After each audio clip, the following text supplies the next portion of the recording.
ወደ ሰሞናዊ ጉዳይ ልመጣ ነው። ምን ተፈጥሮ ነው ፌስቡክ ላይ ፓስዋርድ ተሰርቄ ነው የሚል አጭር ጽሁፍ አይቻለሁ ከአንድ ቀን በፊት የጻፍከው።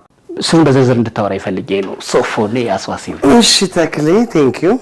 ያው ብዙም ማለት አልፈልግም ግን ምንድነው የኔን ፓስዋርድ በሌላ ሰው ሞባይል ቀፎ ገብቼ ነበር ከዚህ በፊት ያ ሰው ነገር ውስጥ የለም ሰሞኑን እኔም አየሁኝ ፌስቡክ ላይ ተፖስቶ የተለያዩ ቴክስቶችን ሲላላክ የነበረ ሰው አየሁኝ። ለጊዜው ትንሽ ደንግጬ ነበር ምንድነው ምናምን ብዬ በኋላ ላይ ግን ነገሮችን ማገናዘብ የሚባል ነገር አለ። በዛ ረገድ ራሴን አረጋጋሁ። ከዛ ፌስቡክ ላይ ጻፍኩኝ ከኔ ቁጥጥር ከኔ እንትን ውጪ የሆነ ፓስዋርዱን በሱ ሞባይል ገብቼ ነበር። እሺ ገብቼ ነበር። እሺ አልወጣሁትም። በቃ በዚህ አጋጣሚ ሰው ይጠንቀቅ። ፌስቡክ እንደዚህ የግልጥኖች በሰው ሞባይል መግባትም አስፈላጊ አይደለም። ለምን ያህል ጊዜ ነው በዚህ መንገድ የተጻጻፈው? እንደገና ደግሞ መቼ ምን ያህል ጊዜ ነው ፌስቡክ ፓስዋርድ ሁለት እሱም ጋር ይሰራ ነበር አንተም ጋር ይሰራ ነበር? አዘም ታይም እንጽፍ ነበር። በጣም ጥሩ። ስለዚህ እዚህም ይጻፍ ከነበረ አንተ ከዛ ምን አደረከው? ፓስዋርድ ቀየርክ። እሺ ለምን ያህል ጊዜ ነው ይሄ ረሳሁት? እኔ በሱ መግባቴ ረስቼው ነበር። ለምን ያህል ጊዜ ነው በሱ ስልክ ላይ ገብተህ ጓደኛህ ያልከው ሰው ደግሞ ከሰው ጋር ሲጻጻፍ የነበረው ለ1 ሰዓት ለ2 ሰዓት ለ24 ሰዓት ለምን ያህል ጊዜ? ለብዙ ጊዜ ነው። ምን ያህል ጊዜ? ለምሳሌ በጣም ረጅም ጊዜ እንዳልኩ ከዚህ ሀገር እስኪወጣ ጊዜ ድረስ እንግዲህ እየተጠቀመበት ነበር ማለት ነው። ፖስቶች አይፖስትም እንጂ ኢንቦክስ ያደርጋል። በኋላ ላይ ፓስዋርድ መቀየር የሚባል ነገር አለ። እኔ ጋር ስለሆነ አንዱ ጊዜ ሊስታው ቢቀይረው ነው ፓስዋርዱ ቀይሮ ወጣን አንተ በኢሜል በስልክ መጀመሪያው በኢሜል ስለዚህ በኢሜሉ አንተ ጋር ከሆነ እንዴት ሊቀይረው ይችላል? ኮንፈርሜሽን የሚላከው ወደ ኢሜልህ ነው። አዎ ልክ ነህ። ኦኬ the same time አንተም ጋር ካለ እሱም ጋር ካለ የሚላላከው ታያለህ ማለት እኮ ነው። አንተም ጋር ይደርሳል እሱም ጋር ይደርሳል እና ይሄ ሁሉ ሲሆን አንተ ወደ ብሎክ አረኩኝ እኮ ምኑን አስተካከልኩኝ ገብቼ ፓስዋርድን ቀይሩ። ይሄ ሁሉ ሲጻጻፍ ወዲያው ስትለይ ቆየ ማለት ነው። በጣም ረጅም ጊዜ ሌላው ይቀርሽ ድምጽ አሁን የድምጽ ቴክስት አለ አንተ ጋር በድምጽ ለሰው የላከው ሰላምታዎች ምናምን ነበሩ። እሺ እኮ ያንተን ድምጽ ከየት አገኘው? ድምጽም ሀካ ይደረጋል የራሴ ነው። እሱማ የራሴ ድምጽ ነው። የራሴ ድምጽህም ላይ ተገቢ ያልሆነ ነገር ሰምቻለሁ ብዬ ነው። ወይላ ታዋክ አስተያሰማ። እሺ አርሜኒያ እኮ ልዩ ናት። ቅድስት አርሴማ አለቻት። 93% ህዝቧ ኦርቶዶክስ። ቅዱስ ጎርጎሪዮስ ዘአርሜኒያ 15 ዓመታት የተጣለበት ጉድጓድ እዚያ ነው። ይህን ሁሉ ለማስጎብኘት ሲምባ ትራቭል ማኔጅመንት ከህዳር 13 እስከ 18 በሐበሻ በፈረንጅ ሲሆን ከኖቬምበር 22 እስከ 28 በቡድን በጽዋ ማህበር ሰብሰብ ብላችሁ ከመጣችሁ እናንተ በፈለጋችሁት ቀንና ወር እናዘጋጃለን። አንድም ሁለትም ሆናችሁ እኛ ባዘጋጀነው አብረን እንድንሄድ ከወሰናችሁ ትችላላችሁ። 0116622922 0988 383838 0953444000 ሲምባ ትራቭል እንደ ታዛዥ ልጅ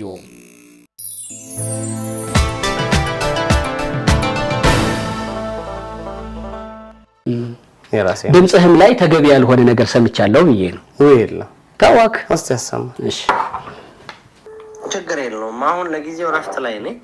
በሳምንት 2 ቀን ዜና አነባለሁ። ሬዲዮ ፕሮግራም አለኝ። ስፖንሰሬ ነው።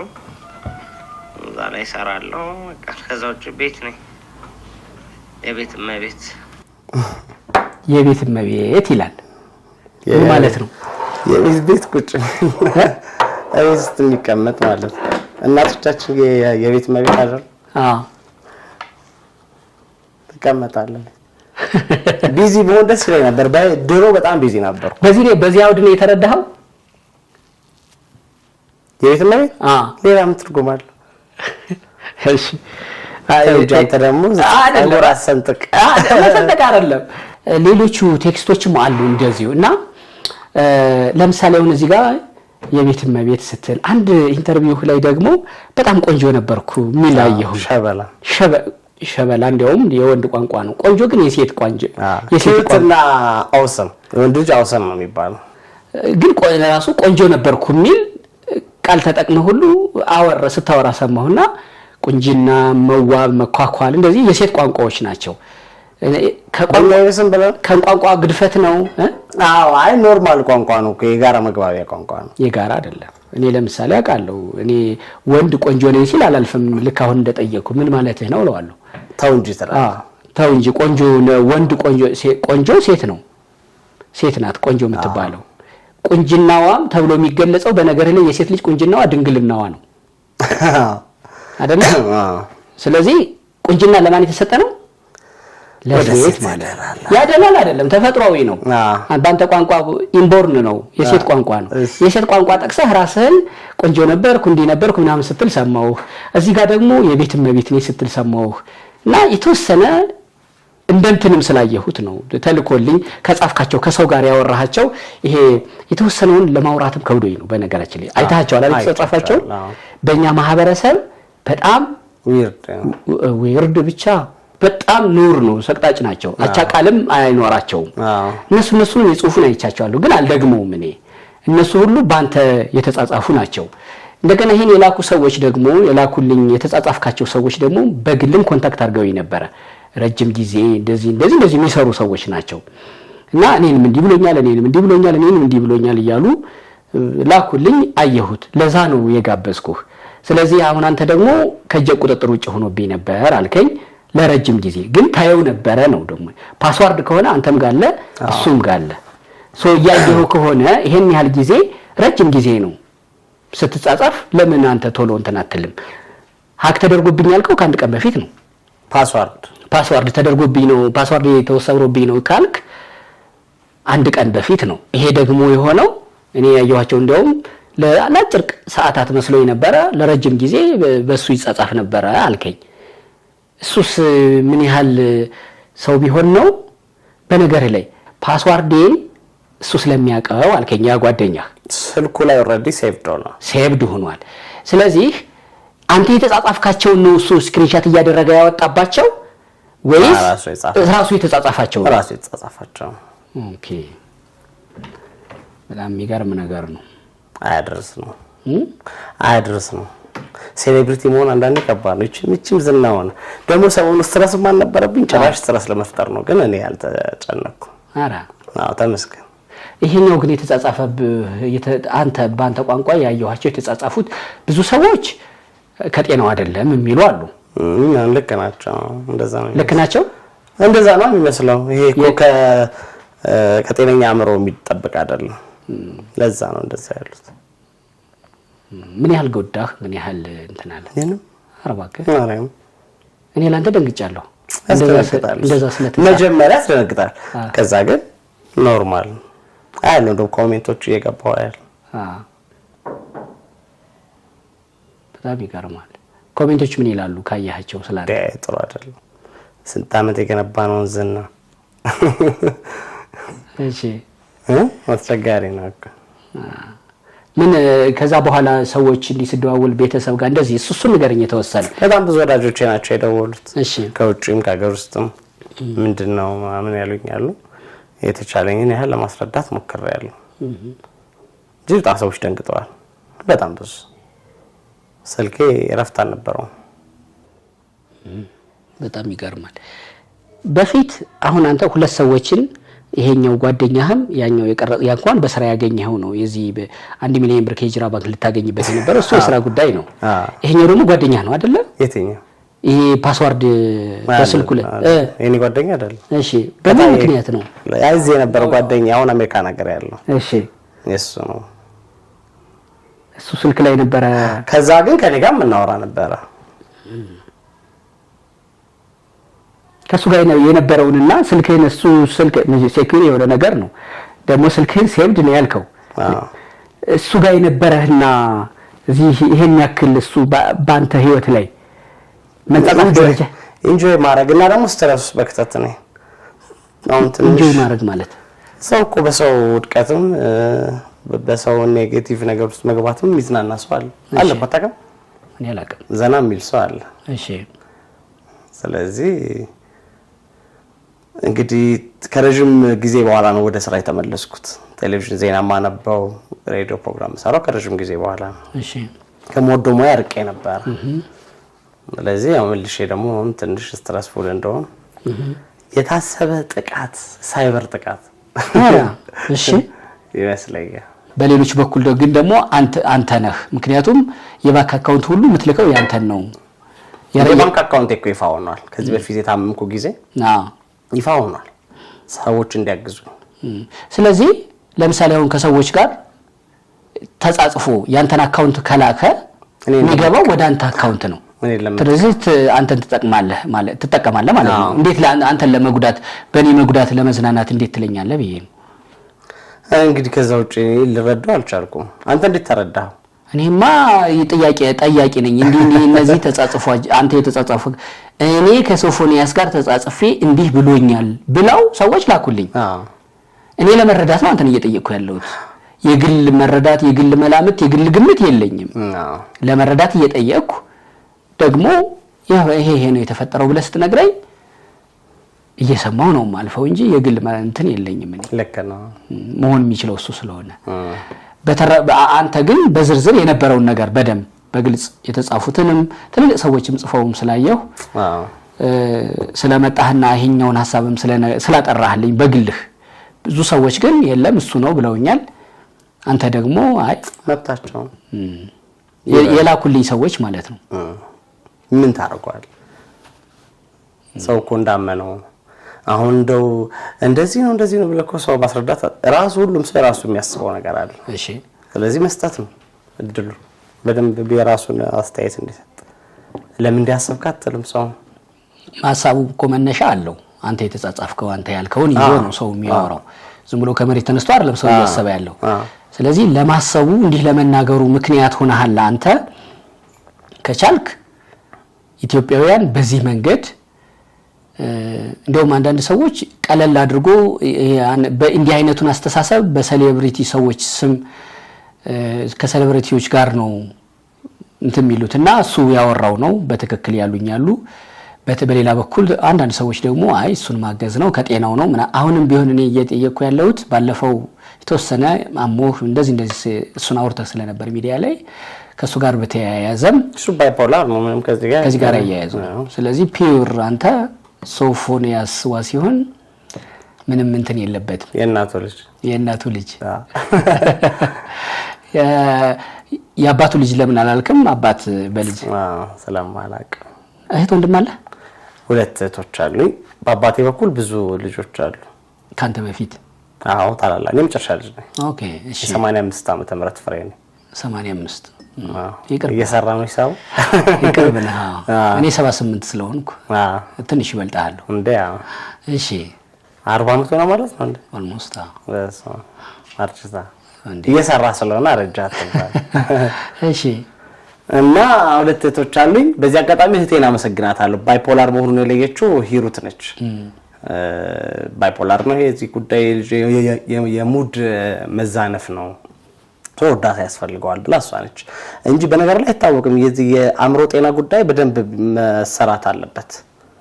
መሰራት አለበት እንደማየው ከሆነ ሰው ቶሎ አይለይልህም በቃ ባህሪው ነው ምናምን ትባላል እኔ ደግሞ ባህሪ ቀሽቀሽራለሁ ትንሽ ስለዚህ እንደ ኖርማል ነው የተወሰደው ግን አይደለም እና እህቴን በዚህ አጋጣሚ የሕክምና ባለሙያ ነች እሷ ቴንክ ዩ ማለት ፈልጋለሁ ዋው ይሄ ሰሞኑን እንትን ካለ በኋላ ማገኘሃት ዛሬ ትናንት ልደዋወላል እሺ እያየችው ነበር ኮሜንት አደረገች በቃ ምንም እንዳትጨነቅ አለች ምክንያቱም ስትረሳም ሰው ነኝ የሚገርም ግን በፊት እኮ ስትረሳም አልነበር እሺ የቅርብ ጊዜ ወዲህ ነው በቃ በትንሽ ነገር በቃ መናደድ መበሳጨት የጀመርኩ ምን አተ ነው የሆነ ቦታ ላይ ህይወትህ በቃ ብር ሚሊዮን አቶ ሚሊዮን አጣች ብር ማጣትህ ነው እንደዚህ ተነዳጃ ያረገ ጥቅም ላገኝ ስል ጫፍ ላይ እንዲ ሊይዘው ስል መጥቶ የሆነ ሰው ምን ትፍ እንደማረግ እኮ ነው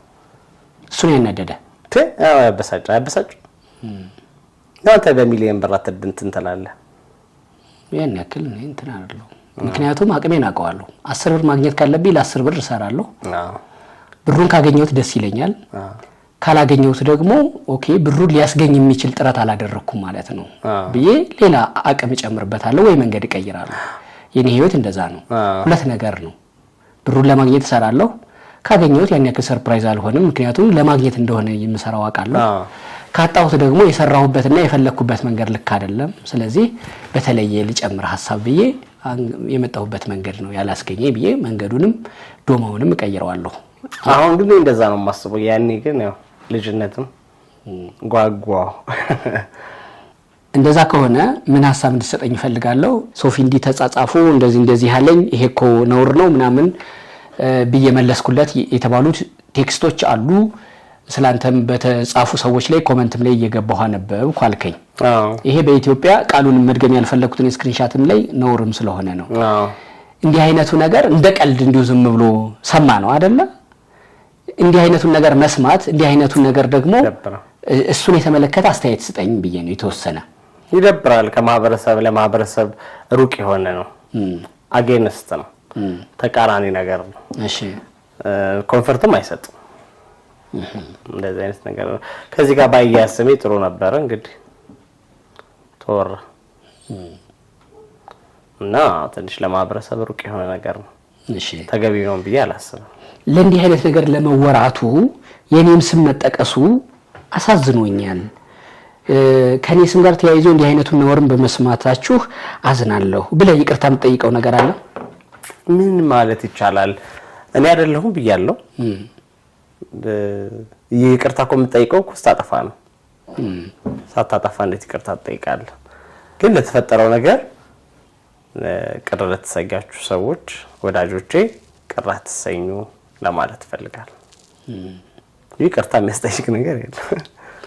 አይ እንደው ስምህ ተያይዞ ለእንዲህ አይነት ነገር ለመወራት ምክንያት ሆኛለሁ የኔ እጅ ባይኖርበትም ይሄ ደግሞ ቀላል አይደለም ብለህ የምትጠይቀው ካለ ብዬ ነው።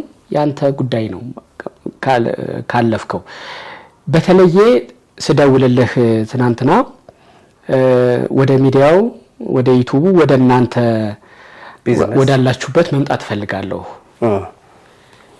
ብለህ ነበር እና አሁን አንተ ወደ ዩቲዩብ ቻናል ወደ ግል ጉዳይ ልምጣ ብዬ ነው። ይሄኛውን በዚህ ካለፍ ነው የምትጨምረው ካለ ብዬ ግን አልቀበላለሁ።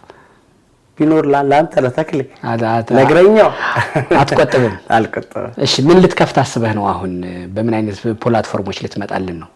ሬዲዮ በጣም ወደው የመገናኛ ብዙሃን ነው። እዛ ላይ እየሰራው ነው። ከዛ ደግሞ ዩቲዩብ ብጀምር በጣም ደስ ይለኛል። ግን ዩቲዩብ ሲጀምር ዝም ብለህ ባዶ እጅህን ብድግ ብለህ የምትጀምረው ነገር አይደለም። ይሁን ያንተ ስቱዲዮ በጣም ያምራል። እንዳንተ አይነት ስቱዲዮ ቢኖረኝ ብዬ ዊሽ አደርጋለሁ። ካሜራ ያስፈልጋል አይደል? ከዛ ጊዜህን ሰጥተህ አቅምህን ሰጥተህ ሰዎችን አስተባብረህ ፕሮግራም ትሰራለህ። እኔ ደግሞ በዛ ደረጃ ላይ አይደለሁም። ምንም ኢንካም የለኝም። አሁን ሬዲዮ ራሱ ስፖንሰር በጣም ችግር ነው። ስፖንሰር የለም። እንደ ተሯሩጠን እንኳን ሰርተን ካሜራ እንገዛለን ብለን ነበር፣ አቅቶናል። ውጭ ያሉ ወዳጆቻችንንም እያስቸገረን ነው።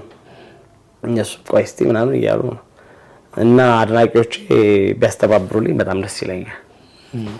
አለን ቢሉኝ ካሜራ ቢሰጡኝ ጊፍት እናንተ ጋር እንመጣለን። እንደናንተ ቆንጆ ፕሮግራም ፕሮዲዩስ ማድረግ እንችላለን።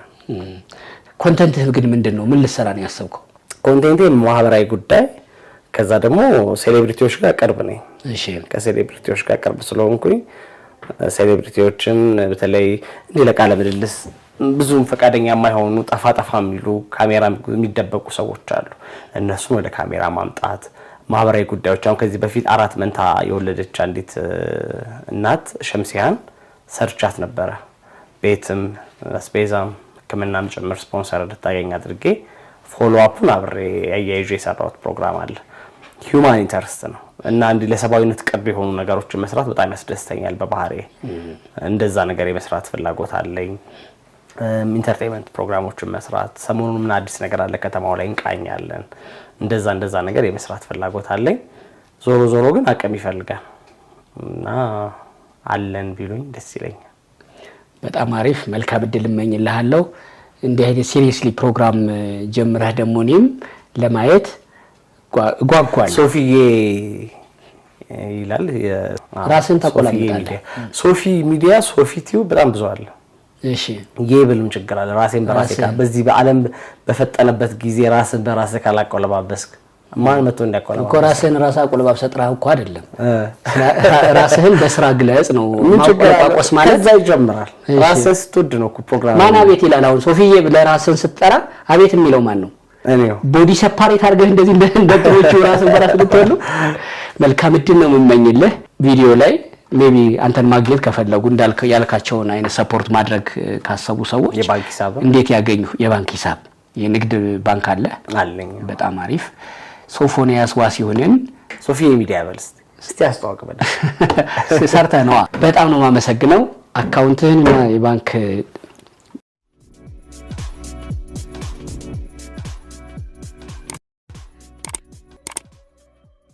አንድ ለአምስት የቲቤታውያን የጋብቻ ስነ ስርዓት። ዓለም ህዝቦቿን የምታስተዳድርበት መላ በእጅጉ የተለያየ ነው። የህዝቦቿን አእምሮ አሳምና ኑሯቸውን የሚገፉበትን ስርዓት አንዱ ከሌላው እንዲገጥም አላደረገችውም። አንደኛው የሚያነውረውን ሌላው ቅድስና ይሰጠዋል። አንዱ ጋር እርም የሆነውን ሌላ ጋር ክቡር ይሆናል። አንዱ ጋር የማይነካው ሌላው ጋር ይበላል። አንዱ ጋር የተፈቀደው ሌላው ጋር ይከለከላል። በህዝቦቿ ዘንድ ያስተሳሰብ ርቀትና ልዩነት ፈጥራ ውዶቷን የማታቋርጠው ዓለማችን ሁሉንም በየፈረጁ ታስተናግደዋለች።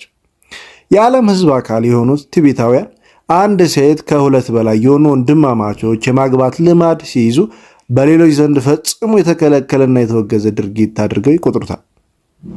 ቲቤታውያን ዘንድ አንድ ሴት ለወንድማማቾች ሚስት ሆና በጋራ ልጃቸውን የሚሏቸውን ልጆች ወልዳ መኖራቸው መታደል መባረክ ነው።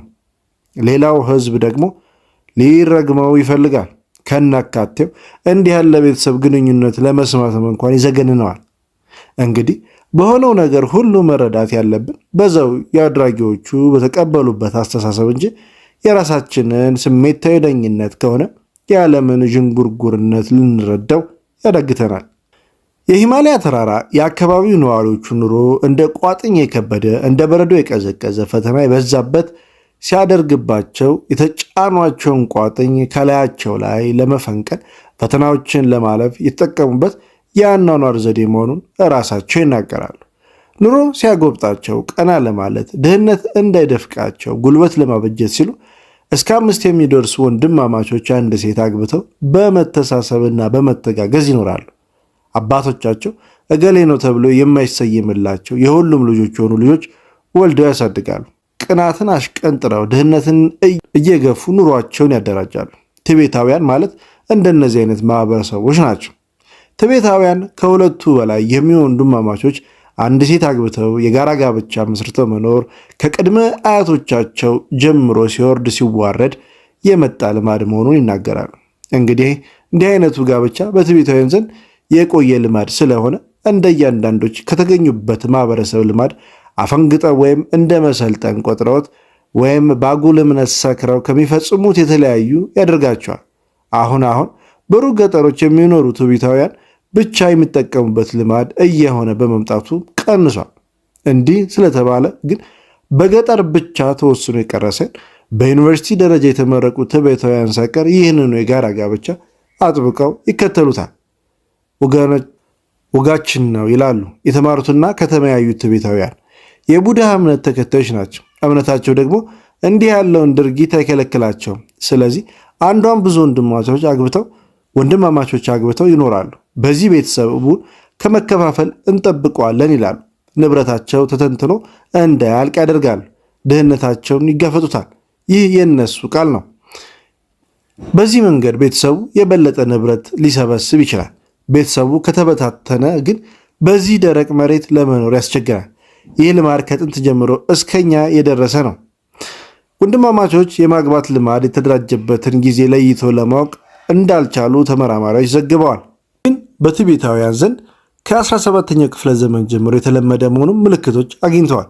ኑሮ ከባድ በሆነበትና ከ12000 ጫማ በላይ ከፍታ ባለው የሂማሊያ ተራራ የሚኖሩት ቲቤታውያን በልማዱ ታስረው እነሱን ያመኑበትን የጋርዮሽ ጋብቻ አስፋፍተው ቆይተዋል።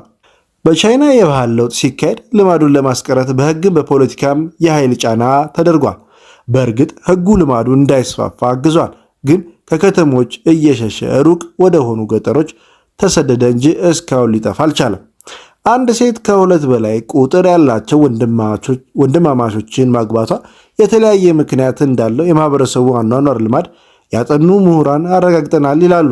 አንደኛው ድህነትን ለመታገል ኑሯቸውን ለማሸነፍ ነው። እንደዚህ ያለውን ጋብቻ የሚፈጽሙት በቻይናዋ ቲቤት፣ በቡሃን፣ በህንድና በኔፓል የሚኖሩ ቲቤታውያን ናቸው።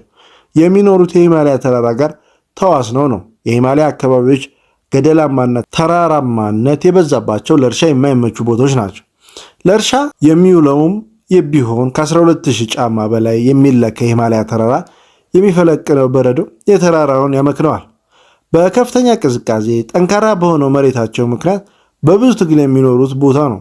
የአንድ ቤተሰብ አባላት የሆኑ ልጆች ለእያንዳንዳቸው ሚስት አግብተው ጎጆ እንውጣ ካሉ ያላቸውን ትንሽ መሬትና ንብረት ሊከፋፈሉ ነው። ከተከፋፈሉ ደግሞ ሁሉም ቤተሰብ ተያይዞ በድህነት ይወድቃል። በልተው ለማደር እንኳን ያስቸግራቸዋል። ስለዚህ ወላጆቻቸው መሬት እኩል ለመጠበቅ እንዲሁም ለመጠቀም በጋራ ሚስት አግብተው አንድ ላይ መኖር መርጠዋል። አንድ ላይ እያመረቱ አንድ ላይ ልጆች እያሳደጉ ድህነትን ይታገሉታል። ሶስተኛው የሰው ጉልበት ለማግኘት ነው። በአካባቢው ተጨማሪ የሰው ኃይል ማግኘት ይቸገራል። ባልና ሚስት ብቻ ደግሞ በተለያየ ቦታ ተሰማርተው ተጨማሪ ገቢ ሊያገኙ አይችሉም። በግብርና በንግድና በከብት ማርባት ተሰማርተው ኑሯቸውን ለማሸነፍ ስለሚፈልጉ ተጨማሪ የሰው ጉልበት ያስፈልጋቸዋል። ወንድማማቾች አንድ ላይ ከሰሩ ሁሉንም የገቢ ማስገኛ እንቅስቃሴዎች ለማከናወን ይቻላቸዋል። የወንድማማቾች ሚስት ሆና የምትመረጠው አብዛኛውን ጊዜ በወላጆቿ ውሳኔ ነው።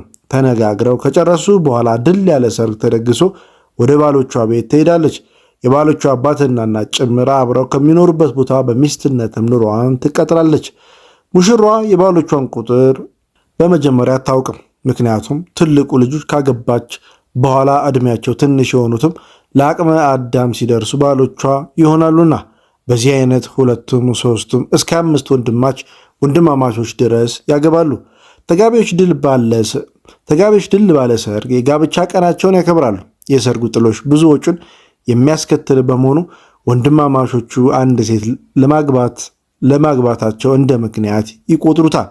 ለጋብቻ የደረሱ ወንድማማቾች ወጪውን ይጋራሉ። አንዳንዶች ከትልቅ ልጅ ጋር የደረሱ ወንድማማቾች ሁለቱም ይሁኑ ሶስቱ አብረው ይሞሽራሉ። አንዳንድ ቤተሰብ ደግሞ የመጀመሪያውን ልጅ ብቻ ይሞሽራሉ።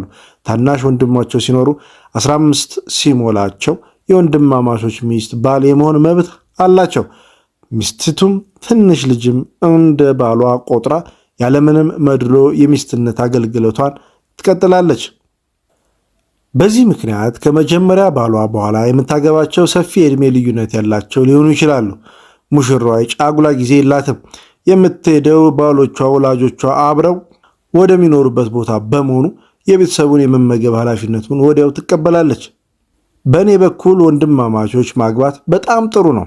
ሁሉም ቤተሰብ እንደሆነ ይሰማኛል። የምንበላውና የምንጠጣው ነገር ብናጣ እንኳን በሰላም እንቀጥላለን፣ በደስታም እንኖራለን ትላለች። የሴቷ ችሎታ በጣም አስፈላጊ ነው። ሚስቲቱ ሁሉን ነገር የምትረዳ መሆን አለባት። የትልቁን ወንድም ባህሪ የትንሹን ወንድም ባህሪ ሊገባት ይገባል። ሚስት ብልህ ከሆነች በአንድ ሌሊት ከሁሉም ወንድሞች ጋር መተኛት ትችላለች። ቤቱን በኃላፊነት የሚመራው ትልቁ ልጅ የዕለት ስራውን እየመራ ያሰማራል።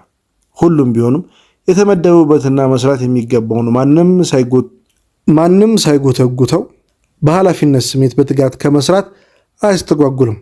ሁሉም ወንድማማቾች ለቤተሰቡ አኗኗር ኃላፊነታቸውን ስለሚወጡ ተነስ ተቀመጥ የሚባሉ አይደሉም። ሁሉም በየድርሻቸው ሰርተው የሚያገኙትን የሁሉም መሆኑን ያምኑበታል። ገቢያቸውን በጋራ ወጫቸውን በጋራ ነው። በሚስቶቻቸውም ላይ ያላቸው መብት እኩል ነው። ምንም እንኳን ጋብቻው የሚፈጸመው የመጀመሪያ ልጅ ቢሆንም ሁሉም ወንድማማቾች ሚስታቸውን ለማግኘትና አብረው ለማደር መበላለጥ የለባቸውም። ሚስትየውም እንደየተራቸው ሁሉንም ታስተናግዳለች። ይህ ለቲቤታውያን የሚያስቅ ጥያቄ ነው። የቅናትና የአስተዳደር የሚቀርጸው የአእምሮ እነሱ ጋር ዶልድሟል። በረጅም ዘመን ልማድና ባህል ቅናት ተቀጥቅጧል። ስለዚህ የሄደው ሁሉ እንዲህ ያለ ነው ምን ያስቀናናል ይላሉ።